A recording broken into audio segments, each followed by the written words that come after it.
Hello everyone, welcome to our next video session for our YouTube channel teaching about disinformation discourses in Lithuanian schools and universities.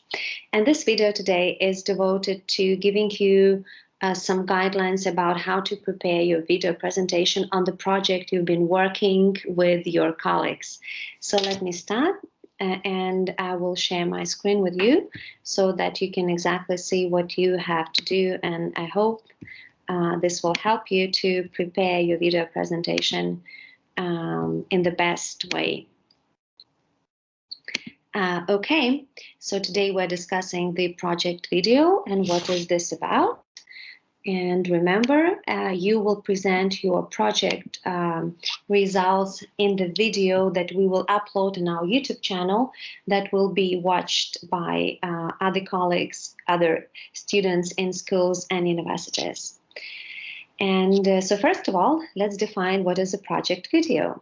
A project video is a short video where you, with your team members, will present results of your project in a very creative and informative manner. We would also like your project videos to be limited in time, but not shorter than 10 minutes and not longer than 15. So in other words, we are setting the limit for your video project or presentation from 10 to 15 minutes. Now, we would also expect that all members of your team are involved in this process. So meaning that as many members as you have in the team, so they also participate in the video project presentation and speak on different issues or aspects of the presentation. And as your time is limited from 10 to 15 minutes, your video presentation should consist of 10 to 15 slides. And we prepared for you here a tentative outline what we recommend you to include into your video presentation. So please start with the first slide where you indicate the title of your presentation based on your project findings, give the names of the authors and your affiliation. In the second slide, please outline your talk so that it's easier to follow for listeners. Please, in the next slide, motivate the choice of the topic that you were analyzing. In the further slide, gives us some background information about the topic that you chose so that we understand the context better. In further two slides, please discuss your data and how you collected your data and the method or how you exactly analyze your collected data.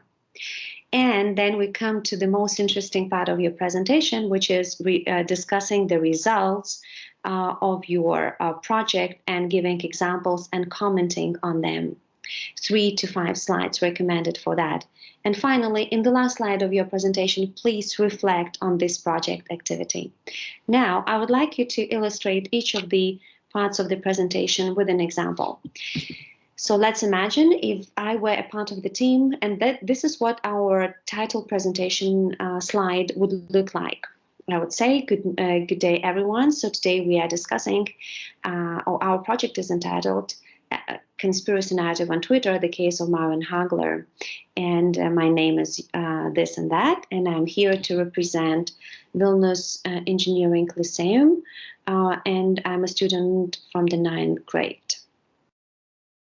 And the next slide is an example of an outline slide where you indicate the contextual parts of your presentation, contextual elements. So you would say here that you divided your presentation into 4 main parts. Your presentation will consist, in your presentation, you will discuss some background information about the topic.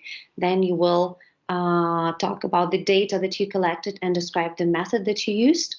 Finally, you will discuss the results in more detail by giving examples. And finally, you provide us some reflection on this project activity. And after the outline slide, please move on to your motivation, where you discuss why you specifically chose the topic of your interest and why did you choose to analyze the specific data. So let's imagine if in my project I'm analyzing, as discussed, Marvin Hagler's case and conspiracy narrative on Twitter. In our motivation slide, I would tell you with my colleagues why we chose to analyze the case of Marvin Hagler and why we chose to analyze tweets, for example. And after you discuss that, please move on to the slide where you provide some background information about the context of the story. So you give us some detail, what exactly happened in the story, when it happened, where it happened, what else was happening at the same time. In other words, make sure that context matters and you understand the context within which you analyzed your case. After that, please move on to the slide that would describe your data samples or sample. It depends on how many you collected. So in this slide, you will just talk about what kind of data you collected.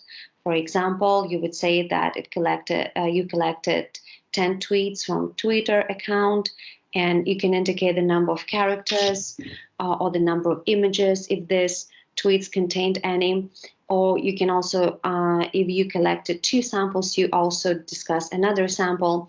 For example, the second sample could be the comments on the newspaper article you collected with the overall number of 450 words. And maybe you also collected social media memes. Anything you collected for analysis, please indicate in this data slide. The next step in your video presentation we recommend to you is to discuss your methodology, the method of how you exactly analyze your collected data. Remember, in our previous videos, we discussed how we proposed to you the methodology for analyzing disinformation discourses, and maybe you narrowed down this methodology to specific keywords you looked for in your collected data, or maybe you can mention here the coded categories you tried to look at in your collected data sample. Please be very clear about how you exactly analyze your collected data sample. And finally, we are coming to our most important part of your presentation, and this is the overview of your results. So first of all, before you discuss your results, please provide a short overview. And here is an example. Let's imagine we analyzed our case and the collected tweets and maybe memes, or maybe a newspaper articles and the comments posted by the users. And we came up with 4 findings, 4 results. So we identified 55 references to negative emotions, 42 references to the concept of distress. Also, we found out that certain recurrent grammatical features, fragmented word order, and very informal style. And also probably we can say that we identified 12 references to external enemy. And after you present an overview of your results, it's recommended that you discuss them one by one and make observations about each of your results and give examples that would support your observations from your collected data sample.